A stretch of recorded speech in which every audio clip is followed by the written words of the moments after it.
Student, welcome to our channel. तो ये paper है आपके अर्धवार्षिक परीक्षा 2024-25 का पेपर है। कक्षा 12 हिंदी साहित्य का पेपर है जो आपके 19 दिसंबर को होने वाला है। अगर आपने एग्जाम से पहले ये पूरा पेपर आपने अच्छे से तैयार कर लिया तो हिंदी साहित्य के पेपर में 19 दिसंबर को पूरे 70 मार्क्स है वो आप आराम से ला सकते हैं। तो वीडियो को शुरू करने से पहले आप सभी बच्चों से मेरी एक रिक्वेस्ट है, यदि अभी तक आपने हमारे चैनल को सब्सक्राइब नहीं किया है तो सब्सक्राइब कर लीजिए और साथ में नोटिफिकेशन बेल को प्रेस कर लीजिए। पूरा पेपर इस वीडियो के अंदर मैं आपको बताने वाला हूं, तो वीडियो को आपको एंड तक देखना है। तो सबसे पहले पेपर में आप देख सकते हैं नामांक है, जो रोल नंबर है वो यहाँ पर आपको फिल करने हैं और कुल प्रश्नों की जो संख्या है वो आपको 33 दे रखी है और कुल प्रश्न है वो है आपके 4। और अर्धवार्षिक परीक्षा सत्र 2024-25 का ये पेपर है। कक्षा 12 हिंदी साहित्य हिंदी लिटरेचर का ये पेपर है जो आपके 19 दिसंबर को होने वाला है।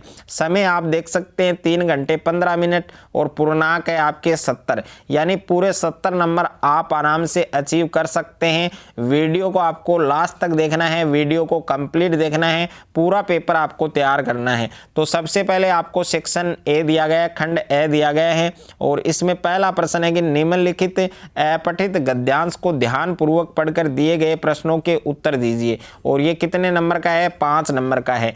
तो सबसे पहले गद्यांश को आपको ध्यानपूर्वक पढ़ना है और उसमें जितने भी क्वेश्चंस आपको पूछे गए हैं प्रत्येक क्वेश्चंस का जो आंसर है वो आपको इसी गद्यांश में मिलेगा। तो गद्यांश को आपको पहले अच्छे से पढ़ना है। और यहाँ पर फर्स्ट क्वेश्चन आप देख सकते हैं जिसमें गद्यांश दिया गया है और गद्यांश वाला जो क्वेश्चन है वो आपको यानी जो गद्यांश आपको दिया गया है गद्यांश को पहले अच्छे से पढ़ना है और इसमें जितने भी क्वेश्चंस आपको दिए गए हैं प्रत्येक क्वेश्चंस का जो आंसर है वो आपको इसी गद्यांश में मिलेगा। तो यहाँ पर पहला क्वेश्चन है आपके कि उपयुक्त गद्यांश का समुचित शीर्षक हो सकता है। तो ए ऑप्शन में है उन्नति और अवंती, बी ऑप्शन में दे रखा है भारतीय संस्कृति, सी ऑप्शन में दे रखा है हिंसा और डी ऑप्शन में दे रखा है विदेशी संस्कृति। तो इस 4 ऑप्शन में से कौन सा ऑप्शन आपका करेक्ट है वो आपको बताना है। दूसरा प्रश्न है कि हमारी संस्कृति का जो मूलाधार है वो किस तत्व पर स्थापित है। तो ए ऑप्शन में करुणा है, बी ऑप्शन में है दया, सी ऑप्शन में है अहिंसा और डी ऑप्शन में है प्रेम। तो इसमें भी 4 विकल्प आपको दिए गए हैं, 4 ऑप्शन आपको दिए गए हैं, कौन सा ऑप्शन आपका सही होगा वो आपको लिखना है। तीसरा प्रश्न है कि नैतिक सिद्धांतों में मुख्य स्थान दिया गया है। जो नैतिक सिद्धांत हैं उनमें मुख्य स्थान किसको दिया गया है। तो ए ऑप्शन में है उन्नति, बी ऑप्शन में है निर्माण, सी ऑप्शन में है अहिंसा और डी ऑप्शन में है प्रेम। उसके बाद में प्रश्न संख्या 4 है कि अहिंसा शब्द का जो उपसर्ग है वो आपको लिखना है कि अहिंसा शब्द का उपसर्ग क्या होगा। तो ए ऑप्शन में दे रखा है आ और बी ऑप्शन में है ए और सी ऑप्शन में है अहित और डी ऑप्शन में है अन। तो इस 4 ऑप्शन में से कौन सा ऑप्शन आपका सही होगा वो बताना है। 5वां प्रश्न है कि अहिंसा का दूसरा रूप क्या है।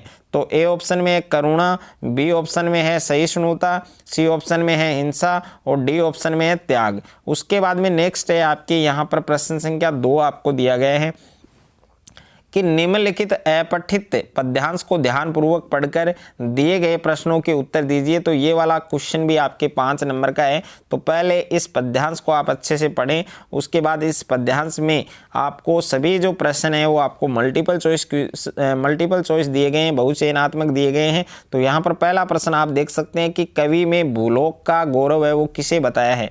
तो ए ऑप्शन में है गंगा जल, बी ऑप्शन में है विश्व को, सी ऑप्शन में है प्रकृति को, डी ऑप्शन में है भारतवर्ष को। और दूसरा प्रश्न है नूतन शब्द का विलोम आपको लिखना है। तो ए ऑप्शन में है वरदान, बी ऑप्शन में है अभिशाप, सी ऑप्शन में है विस्तार, डी ऑप्शन में है पुरातन। उसके बाद में नेक्स्ट है आपके यहाँ पर प्रश्न संख्या 3 है कि निम्न में से नर सृष्टि का सर्वप्रथम विस्तार किया था। तो ए ऑप्शन है संसार ने, बी ऑप्शन है विधि ने, सी ऑप्शन है मनोहर गिरी ने और डी ऑप्शन है भवभूति ने। उसके बाद में यहाँ पर प्रश्न संख्या 4 है आपके कि उपयुक्त पद्यांश का जो शीर्षक है वो आपको बताना है। तो ए ऑप्शन में है भारत की श्रेष्ठता और बी ऑप्शन है मनुज का मन और सी ऑप्शन है भावी सजग और डी ऑप्शन है अग्नि समर। उसके बाद में 5वां प्रश्न है कि हिमालय का जो संधि विच्छेद है वो आपको बताना है। तो ए ऑप्शन में है हिम प्लस आल्य और बी ऑप्शन में है हिमा प्लस आल्य और सी ऑप्शन में है हिम प्लस लय और डी ऑप्शन में है हिम प्लस विद्यालय। तो 4 ऑप्शन में से कौन सा ऑप्शन आपका सही होगा वो आपको बताना है। और उसके बाद में है प्रश्न संख्या 3 है कि निम्नलिखित रिक्त स्थानों की पूर्ति उचित उत्तर से कीजिए। तो यहाँ पर पहला प्रश्न है कि रिक्त स्थान है का उत्कर्ष करने वाली बातों को गुण कहते हैं। दूसरा है कि कात्यार्थी तब होंगी मिली हूँ जब पिए आप, इस पंक्ति में काव्य दोष है वो आपको बताना है। तीसरा प्रश्न है कि कली से कहता था मधुमास मदिरा कामोल, इसमें कौन सा अलंकार है ये आपको बताना है। प्रश्न संख्या 4 है मात्रिक छंदों में की जो संख्या है वो नियत रहती है।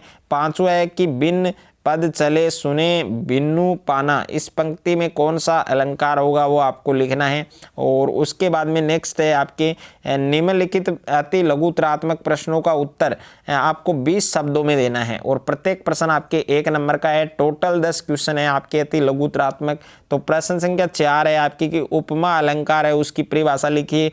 5वां प्रश्न है कि कहती हुई यो उत्तरा के नेत्र जल से भर गए, हिम के कणों से पूर्ण मानो हो गए पंकज नए, उपयुक्त काव्य में पंक्तियों में कौन सा अलंकार होगा वो आपको लिखना है।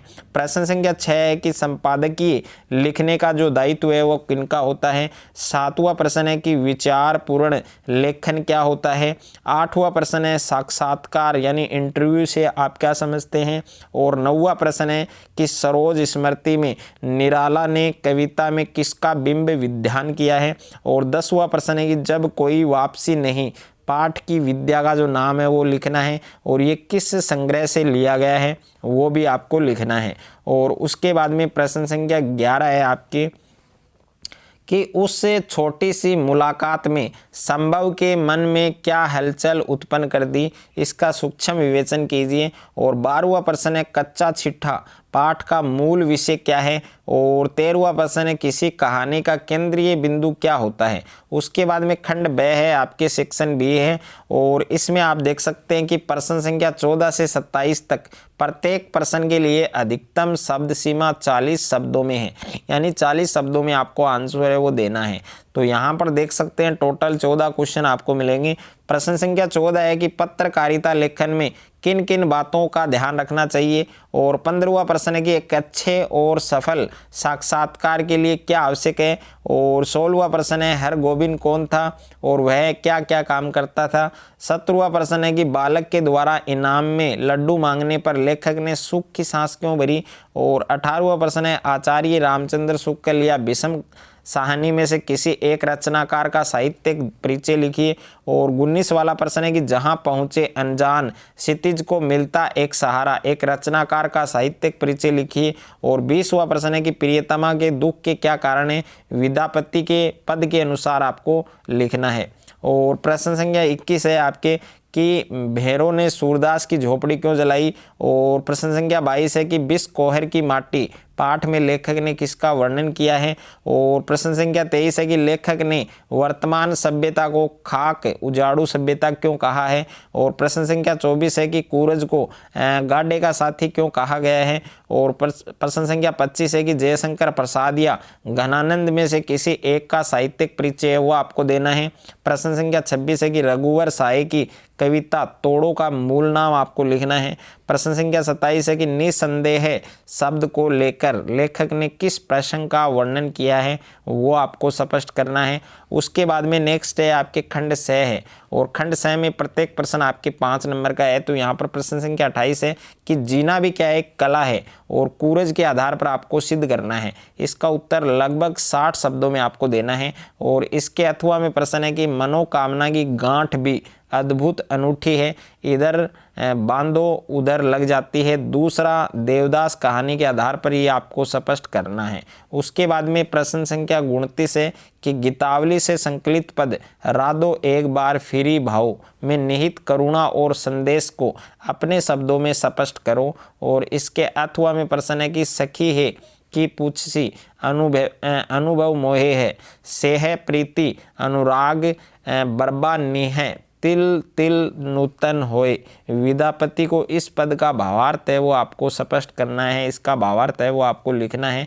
और प्रश्न संख्या 30 है आपके कि सूरदास की झोपड़ी कहानी द्वारा लेखक ने क्या संदेश दिया।